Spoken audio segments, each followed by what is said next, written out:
Clara stood under the awning of the old bookstore, her fingers tightly gripping the collar of her coat.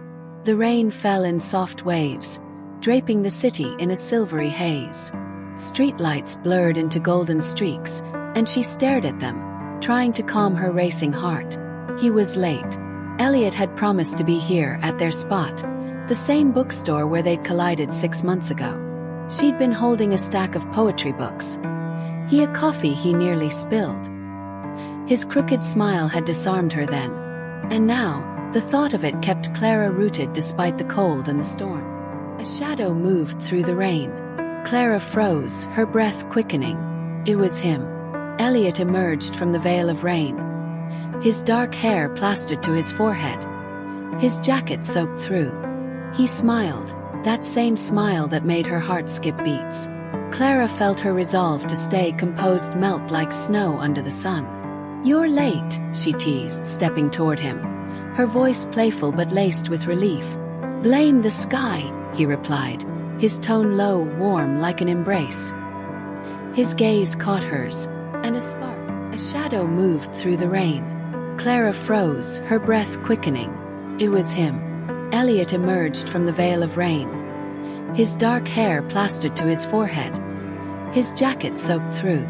He smiled, that same smile that made her heart skip beats. Clara felt her resolve to stay composed melt like snow under the sun. "You're late," she teased, stepping toward him, her voice playful but laced with relief. "Blame the sky," he replied, his tone low, warm like an embrace. His gaze caught hers, and a spark flared in the dim light of the street lamps. They stood so close she could feel the warmth of his body despite the cold wind. The street was empty, the city seeming to pause, giving them this moment. Elliot extended his hand. "Dance with me," he whispered, his voice soft but insistent. Clara laughed, incredulous. "In this?" She nodded at the rain pouring around them. "Especially in this," he replied, a mischievous confidence lighting his eyes. Before she could protest, he took her hand, and her fingers, chilled from the rain, warmed in his palm. He pulled her into the rain, and Clara gasped as the drops kissed her face. They spun slowly, her boots splashing in puddles, his hands steady on her waist. The world around them dissolved. Bookstore, streetlights, city noise. All gone, leaving only the rhythm of the rain and his breath near her ear. Her coat fell open, but she didn't care. Her hair clung to her cheeks, and she laughed, feeling free, alive.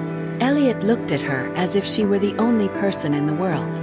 "You're impossible," she whispered, her lips brushing his jaw. "And you're beautiful," he replied, his thumb grazing her cheek, leaving a warm trail. Time slowed. Their faces drew closer, the air between them humming like before a storm. His hand settled on the nape of her neck, fingers tangling in her wet hair. Clara felt her heart stop as their lips finally met, softly at first, tentative, then with a hunger that broke free. Her arms wrapped around his neck, his hands gripped her waist, and suddenly, the rain wasn't cold at all. The kiss was a fire that burned away all doubts, all fears.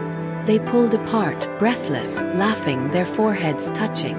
The rain didn't let up, but it didn't matter. They were the spark, the flame, the reason this night felt alive. Elliot stepped back but didn't let go of her hand. His eyes glowed, holding something new. Not just passion, but a promise. "Stay with me," he said softly, his voice trembling with emotion.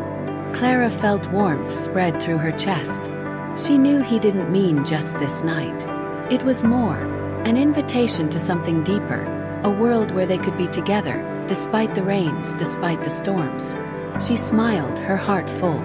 "Always," she whispered, her voice carrying a certainty she hadn't known before. They stood in the rain, holding hands, and Clara thought back to the day they met. She'd spilled coffee on his sweater, and he'd just laughed, saying it was a sign from fate. She didn't believe in fate, but now, looking into his eyes, she began to wonder. Maybe this was fate. Not perfect, not cloudless, but theirs. The rain began to ease, the drops growing sparser, but they didn't rush to take cover. Elliot pulled a small notebook from his pocket, the one where he jotted down his thoughts. Poems, song fragments, ideas. "I wrote something for you," he said, his cheeks faintly flushed. Clara raised an eyebrow, surprised. He'd never shared his writing with her, though she knew he was always scribbling.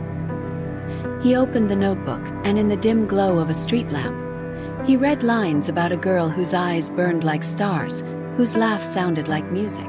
Clara listened, her throat tightening with emotion. It was about her. Not an idealized version, but the real her, with her doubts, her laughter, her fire. When he finished, she couldn't speak. Instead, she stepped forward and hugged him, her face pressed against his chest. She could hear his heartbeat, fast and loud, matching her own.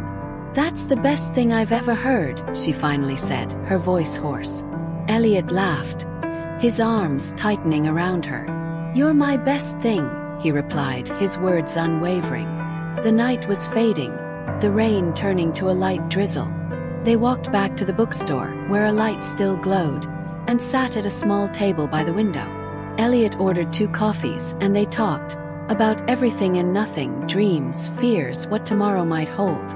Clara watched him, his damp hair tousled, raindrops still glistening on his jacket, and knew this was a moment she'd carry forever. Not because it was perfect, but because it was theirs. The city was waking, the first rays of dawn piercing the clouds. She knew there'd be more rains, more storms ahead. But with Elliot beside her, she was ready. They didn't promise each other eternity. Just truth, just themselves. And that was enough. She took his hand, their fingers intertwining, and smiled. "Ready for the next dance?" she asked, her eyes sparkling. Elliot leaned in, kissing her forehead. "With you. Always."